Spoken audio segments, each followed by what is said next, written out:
Well, the new Glarus Brewing Company took home 3 medals at the World Beer Cup, which is an international brewing competition.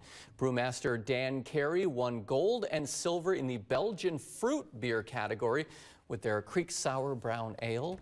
Champ du Blanc took home silver in the same category. This is an exclusive brew that will be available to buy starting next week. In the category of other strong beer, New Glarus's Imperial Pilsner took home the bronze. And now I feel like I need a nice beer.